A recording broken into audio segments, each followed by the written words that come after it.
Merhaba, şimdi portakallı ve üzümlü bir cupcake tarifi göreceğiz. Daha önce sadece portakallı bir kek yapmıştık. Hatta yukarıdaki linkten bakarsanız Daha'nın küçücükken tamamen kendi çabasıyla yaptığı keki göreceksiniz. Bu da diğerinden farklı olarak portakallı ve üzümlü bir cupcake tarifi. Malzemeleri görelim. Tabii siz bunları yarım ölçü yapabilirsiniz, aklınızda olsun. 6 bardak un, 2 paket kabartma tozu, 1 miktar karbonat, 3 bardak şeker, 1 bardak süt, 1 bardak portakal suyu, 2 bardak sıvı yağ, 8 yumurta ve 2 su bardağı kadar kuru üzüm.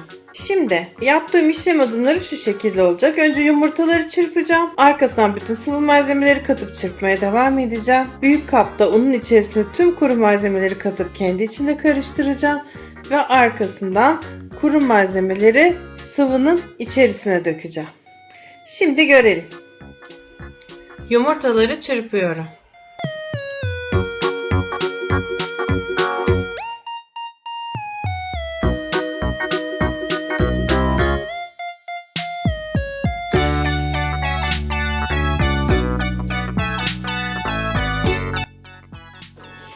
Yumurtanın içerisine şeker ekliyorum.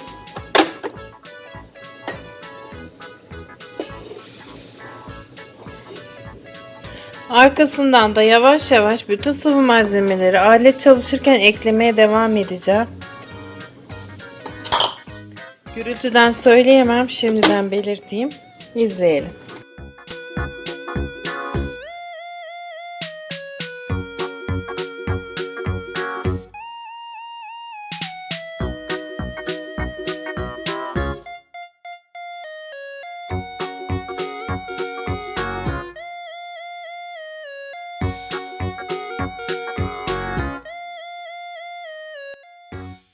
Bunun içerisine bütün katı malzemeleri katıyorum. Kuru üzüm,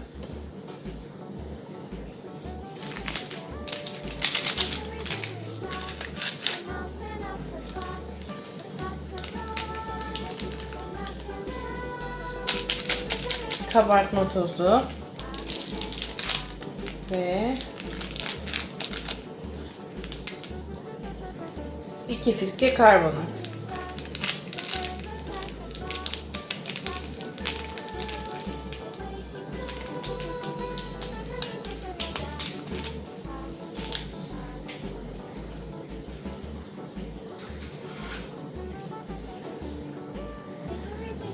Bunları bir spatula ile birbirine karıştırıyorum. Bütün malzemelerin homojen dağılması gerekiyor.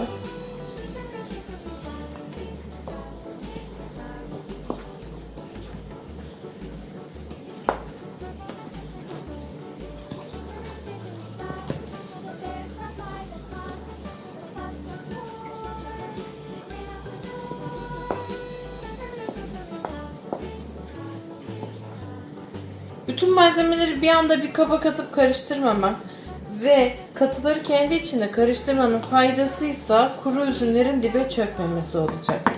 Şimdi bunları alacağım, sıvı malzemelerin üzerine döküp karıştıracağım.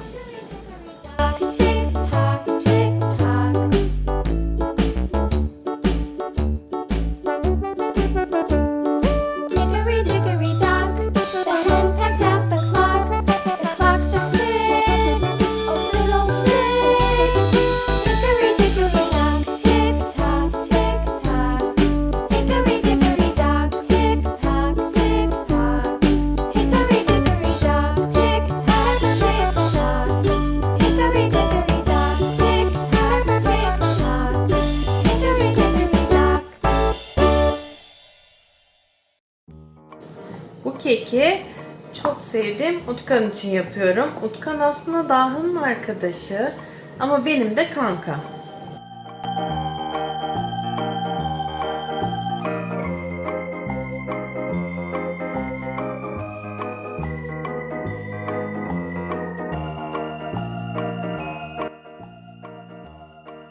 Şimdi bunları kalıplara dökeceğim.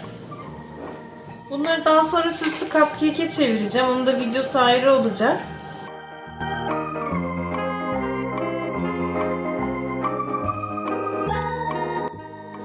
Kalıpları ağzına kadar doldurmuyoruz.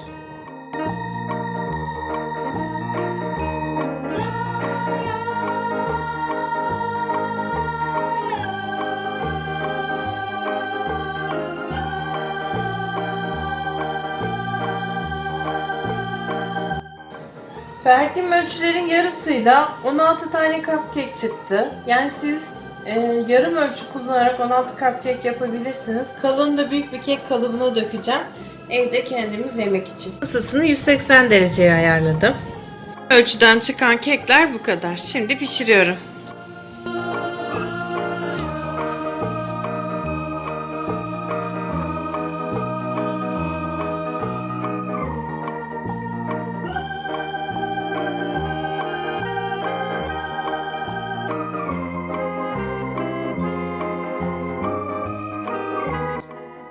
Kanalımızın ana sayfasında yer alan katıl butonuna tıklayarak ya da videoların altında yer alan katıl butonuna tıklayarak kanalımıza destek olabilirsiniz.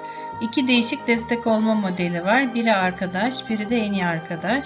Arkadaş modelinde ne kadardır kanalımıza destek verdiğinizi gösteren özel yıldızlar isminizin yanında gözükecek ve özel emojilerle yorum yapabileceksiniz. En iyi arkadaş modelinde ise arkadaş modelindeki ayrıcalıklara ek olarak Instagram'dan karşılıklı birbirimizi takip edeceğiz. Eğer ücretli olarak destek olmak istemiyorsanız bile kanalımıza abone olarak kanalımızın gelişmesine yardımcı olabilirsiniz. Her şey için teşekkürler.